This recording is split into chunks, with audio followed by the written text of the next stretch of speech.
Hi everyone, welcome back to Nina's Chelsea Corner. Welcome to my channel if you're new around here.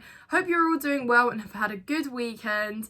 I am back with another match review as Chelsea beat Fulham 1-0 at Stamford Bridge in a West London derby. It's 3 points, it's a clean sheet. It was no way a convincing performance or a pretty one, but you know what guys, we needed a result, especially following the Middlesbrough game. We just needed a result, so it was a bit underwhelming.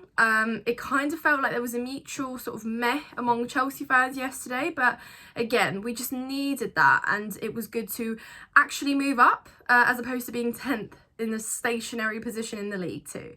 So yeah, it's not a turnaround, it's not Pochettino suddenly redeemed himself and you know he's the best coach in the world, but there are still positives to take. So I'm not looking too much into this one, but again, it's nice that we actually got a result.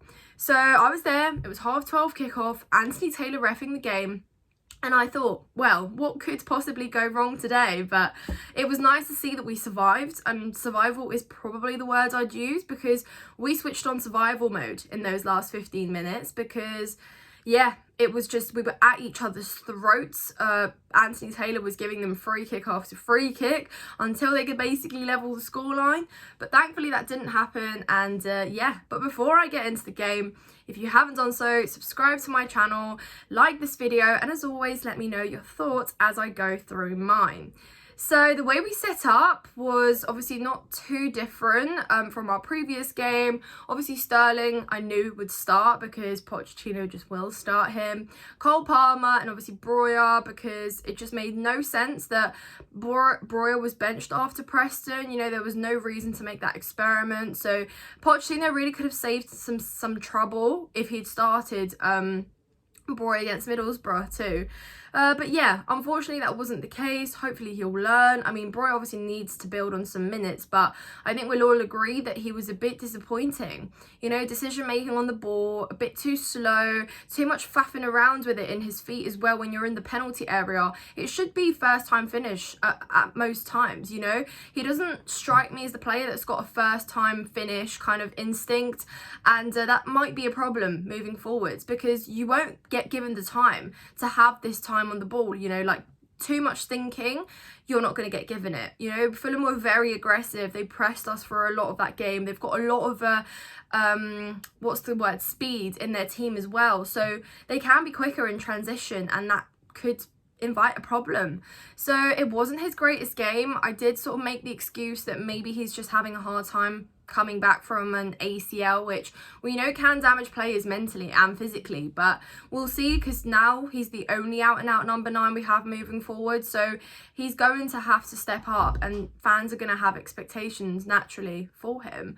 But yeah, I thought obviously Cole Palmer, again, one of the better players on the pitch, always putting in a shift, Cole Palmer, and though he had a disappointing game against Middlesbrough and missed the hat-trick of opportunities, you know, it just goes to show when you do play him in a position where he feels more comfortable, you can get much more out of him, creating so much more, always trying to move the ball forward.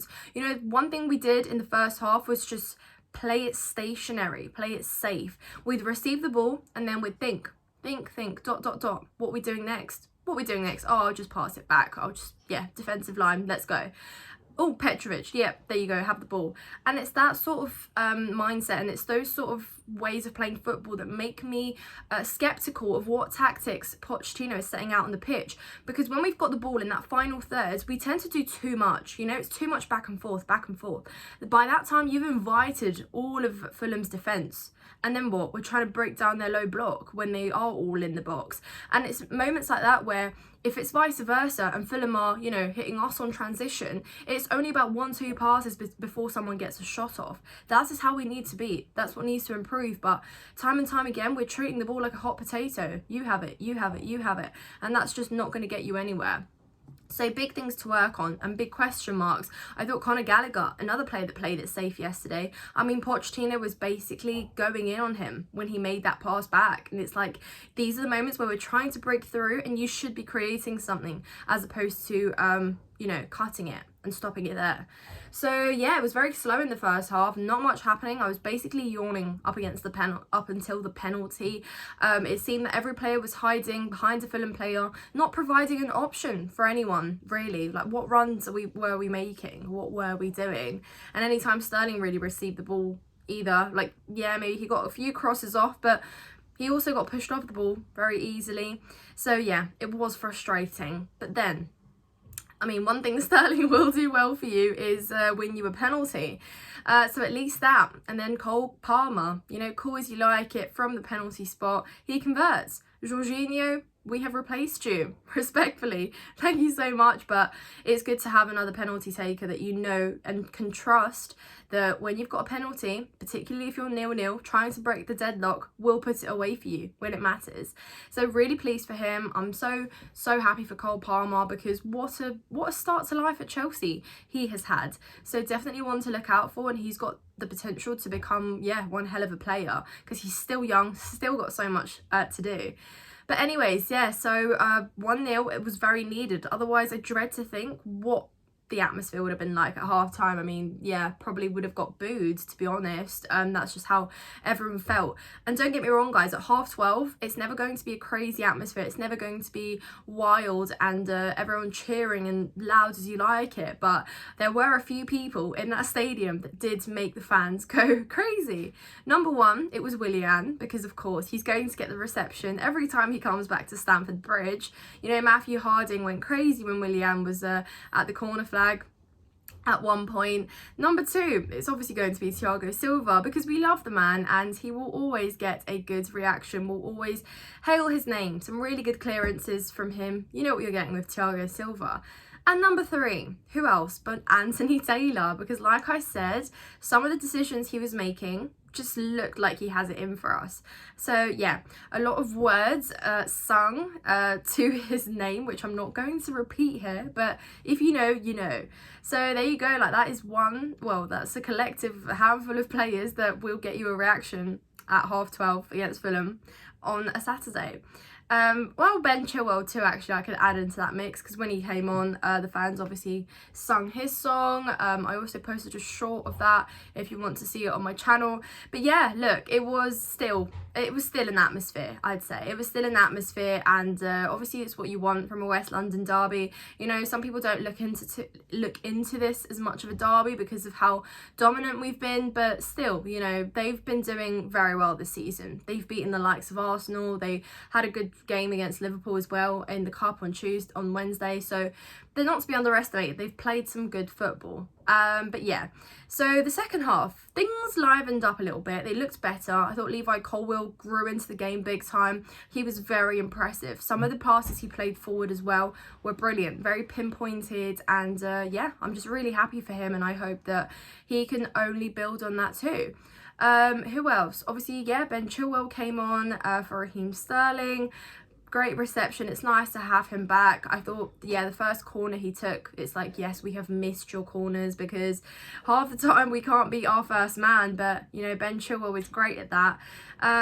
Obviously, I'm intrigued to see what Pochettino is going to do. He's got a decision moving forwards. You know, we've now got a left back that has returned. He probably isn't going to be fit to start straight away, but there is going to come a game where you're going to have him available as a starting player. Where are you going to play him, Poch? Is the real question.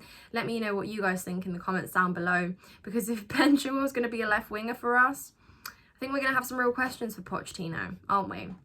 But yeah, it was great. I think Noni Madueke coming on as well provided some new energy. I love his runs. They're so energetic and they're so like full of creativity, and he will not make a rash decision to cross, because he's got the technical ability to, you know, kind of do some tricks and stuff and maybe beat his man. But sometimes he doesn't really have anyone there to support him to, yeah, lay a cross off that's going to go to someone. But again, so much potential there. So exciting, I guess. But look, job done. Again, we could have been punished, we could have conceded, and this is where I will bring in a big shout out to Petrovic, who I said in my fan cam on Chelsea Fan TV should be #1 goalie, because he has been so consistent. His collection of crosses is brilliant. You know, he's very vocal at the back as well. I can hear him when I'm behind the goal. I can hear him talking to his players and, you know, advocating for them to like cover wherever, whatever ground. And, you know, he's better with his distribution as well, like first time distribution, switching it. I love that about him. And obviously the 2 saves he had denied Fulham 2 clear-cut chances, so they could have conceded, we could have conceded. So yeah, special shout out to him. But anyways guys, that's from me. Obviously, again, like this video if you haven't done so, subscribe to my channel, really helps out. And yeah, and I can't wait to read all your comments, but I hope you have a lovely rest of your weekend. Thank you so much for watching.